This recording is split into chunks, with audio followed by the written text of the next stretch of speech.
तो दोस्तों क्या आपको ये पता है भारतीय सरकार ने नया पार्लियामेंट को बना के अपना पैसा वेस्ट किया है या फिर इन्वेस्ट किया है? और क्या दोस्तों आपको ये पता है इस नए पार्लियामेंट में इतने ज्यादा एडवांस फीचर्स लगाए गए हैं जिससे जानने के बाद आपका रिसर्च करा जाएगा।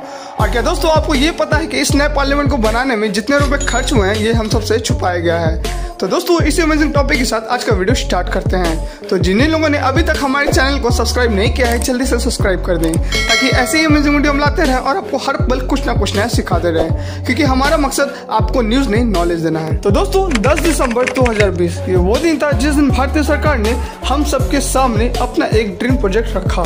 अब दोस्तों आपको मैं बता दूं भारतीय सरकार ने अपना जो ड्रीम प्रोजेक्ट रखा था भारत का नया संसद भवन, ये अभी भी इनकम्प्लीट है। अब दोस्तों आप में से जिन लोगों को ये लगता है कि 800 करोड़ खर्च करने के बाद भी भला ये इनकम्प्लीट कैसे, तो मैं आपको बता दूं भारत का जो पार्लियामेंट बनाने का टोटल बजट निकला था वो था 20,000 करोड़। अभी उसमें से सिर्फ एक ही भाग बना है जिसे हम सबके सामने अभी आप देख रहे हैं। तो दोस्तों अब आपके दिमाग में एक प्रश्न आ रहा होगा, तो फिर भारत का ये पूरा पार्लियामेंट का प्रोजेक्ट कब तक बन के कम्प्लीट होगा?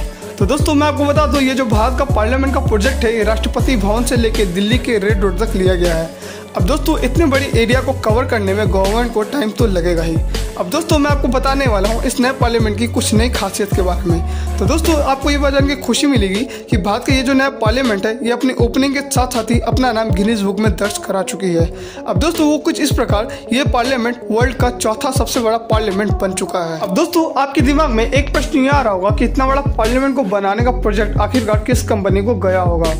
तो दोस्तों मैं आपको बता दूं इतने बड़े पार्लियामेंट को बनाने का प्रोजेक्ट किसी बाहरी कंपनी को ना जाकर हमारे भारत के श्री रतन टाटा जी की कंपनी टाटा लिमिटेड प्रोजेक्ट को ही गया है। तो दोस्तों अब आपको ये जान के और भी खुशी मिलेगी कि भारत के इस नए पार्लियामेंट को बनाने का जो डिजाइन है वो बाहर से किसी आर्किटेक्चर को हायर किया गया नहीं था, बल्कि इसे बनाया गया है श्री बिमल पटेल जी के हाथों से, जिन्हें भारतीय सरकार ने बेस्ट आर्किटेक्चर का अवार्ड भी दिया है। तो दोस्तों अब आपके दिमाग में एक प्रश्न ये आ रहा होगा, जब भारतीय सरकार के पास ऑलरेडी एक पार्लियामेंट था तो दूसरा पार्लियामेंट बनाने की क्या जरूरत आन पड़ी?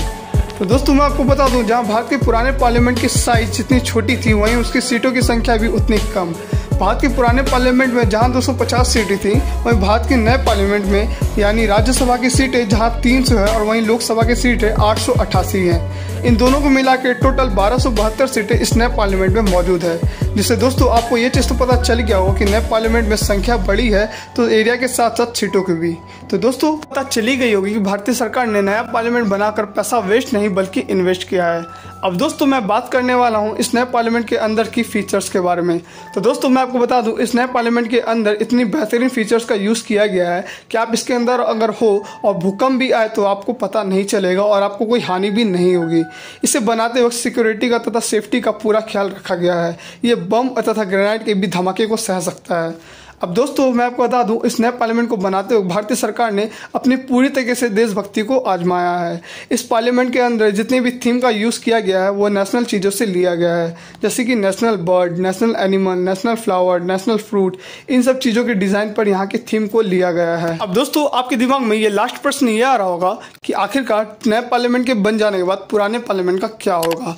तो दोस्तों मैं आपको बता दूं नए पार्लियामेंट के बन जाने के बाद पुराने पार्लियामेंट को भारतीय सरकार या तो अपने अंडर ले लेगी या फिर इसे म्यूजियम के रूप में लोगों के सामने उपस्थित करेगी, जिससे लोगों को ये चीज़ पता चले कि हमारे देश ने क्या क्या चीज़ झेला है और क्या चीज़ फेस करके आज हमारा देश इतना ज़्यादा डेवलप हो रहा है। तो दोस्तों इससे तो आपको ये पता चल ही गया होगा कि हमारा सरकार जो भी कदम उठाती है वो देश के हित में उठाती है।